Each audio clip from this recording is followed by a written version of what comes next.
Assalamualaikum warahmatullahi wabarakatuh. Saya Laura Sana Waila dari kelas SI 4502. Di sini saya akan memaparkan materi mengenai akhlak untuk memenuhi tugas besar pendidikan agama Islam dan etika. Kita mulai dari pengertian akhlak. Apa itu akhlak? Secara etimologi, akhlak berasal dari bahasa Arab yang berarti budi pekerti. Nah, pada buku Ahmad Amin berjudul Al-Akhlak, beliau mengatakan bahwasannya akhlak itu artinya membiasakan kehendak.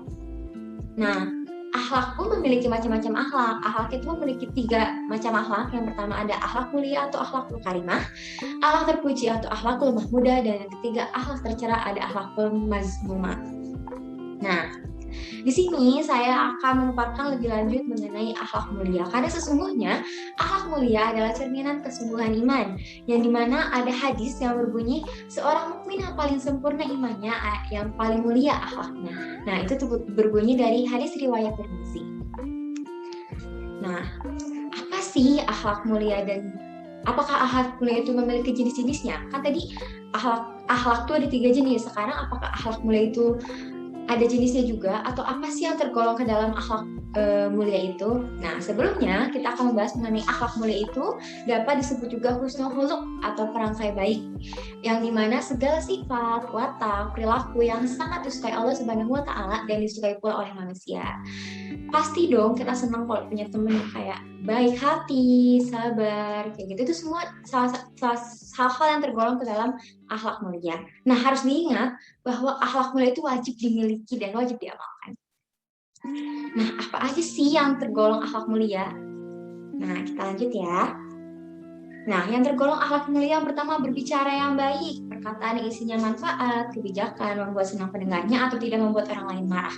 Kan enak ya kalau orang ngedengar kayak orang ngomongnya baik, nggak marah-marah, kan didengarnya juga enak, masuk telinganya juga enak, dimengertinya juga enak gitu kan.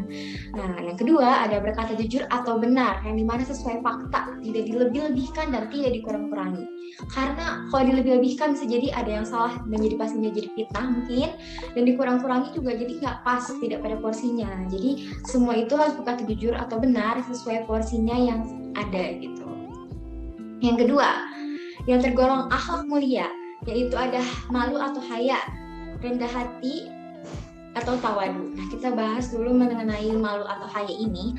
Malu adalah perasaan di mana tidak ingin direndahkan atau dipandang buruk oleh pihak lain. Malu yang paling utama adalah malu kepada Allah Subhanahu wa Ta'ala sehingga tidak berbuat sesuatu yang melanggar aturannya.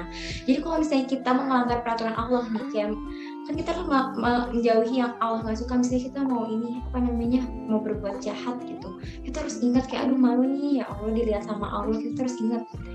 Yang kedua, rendah hati atau tawadu, yang dimana itu adalah sebuah perasaan inferior, lemah, tidak punya kekuatan dan keistimewaan apa-apa, dan kecil di hadapan Allah yang Maha Besar. Rendah hati itu perlu, yang perlu itu rendah hati bukan rendah diri, yang dimana kita pun harus ingat bahwa kita tuh kecil di mata Allah, karena sesungguhnya yang besar itu hanya Allah Subhanahu wa Ta'ala, karena Allah Subhanahu wa Ta'ala adalah Allah yang Maha Besar. Nah, jenis-jenis akhlak selanjutnya ada senyum manis. Nah, senyum adalah suatu kebaikan dan sama dengan ibadah. Ingat nggak sih ada pepatah yang bilang bahwa senyum itu ibadah? Sesungguhnya Rasulullah Shallallahu Alaihi Wasallam sangat menganjurkan umatnya agar murah senyum dan bermuka manis. Karena kan enak juga kan kalau misalnya kita senyum nggak lihat orang tuh jutek.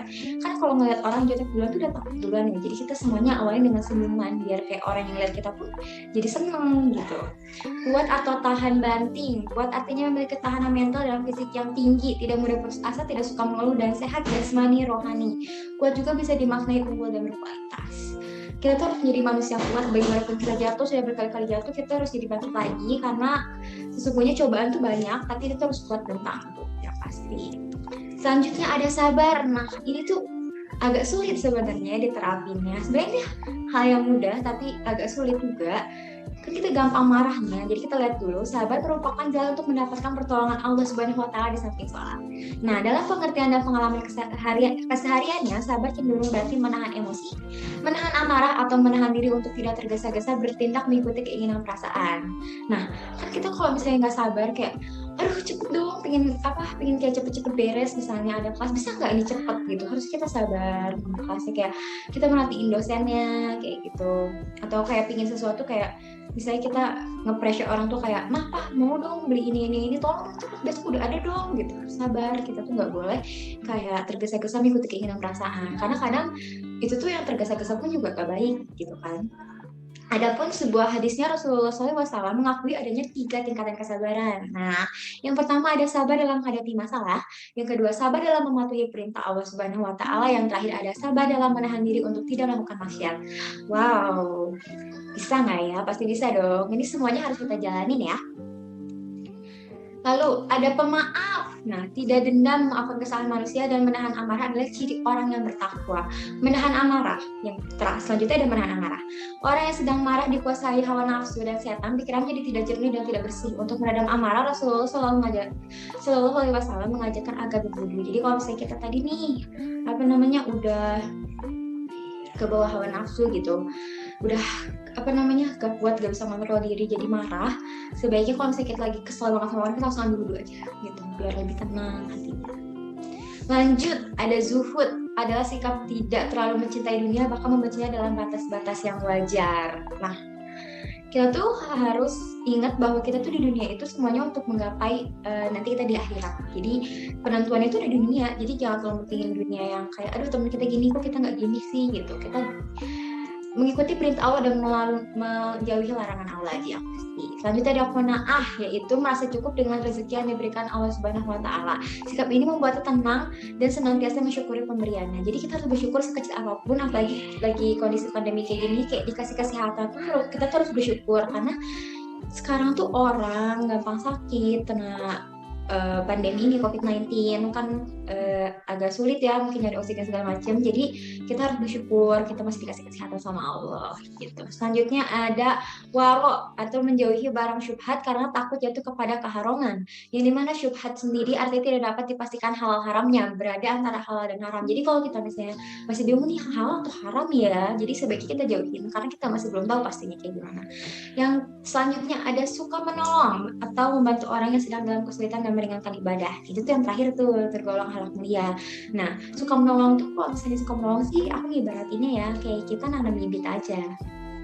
Jadi kalau misalnya kita nanam bibit nih, kayak menolong orang tuh kita nanam bibit kayak, nah kita nolongin orang, terus orang yang kebantu sama kita alhamdulillah. Terus di masa yang akan datang ternyata kita terkena musibah. Tapi ternyata orang itu nolong kita karena sebelumnya kita pernah nolong mereka, itu jadi kayak nanam bibit gitu kalau kata aku. Jadi jangan lupa ya suka menolong, sekecil apapun pertolongan kalian itu pasti sangat membantu orang lain. Mungkin sekecil apa, misalnya kita membantu orang kecil nih, menurut kita cuma kayak doang nggak apa-apa kita tolong, tapi menurut orang lain bisa aja kayak wah makasih banget itu karena pertolongan kamu tuh benar-benar ngebantu banget gitu. Nah, oleh karena itu kita perlu berbanyak melakukan hal-hal yang tergolong akhlak mulia, karena sesungguhnya pada hadis riwayat Tirmizi yang tadi berbunyi seorang mukmin yang paling sempurna imannya ialah yang paling mulia akhlaknya. Jadi banyak beramal soleh dan melakukan hal-hal yang masuk ke dalam golongan akhlak mulia ya. Sekian dari saya, maaf bila banyak kesalahan dan kekurangan. Wabillahi taufiq wal hidayah. Wassalamualaikum warahmatullahi wabarakatuh. Terima kasih.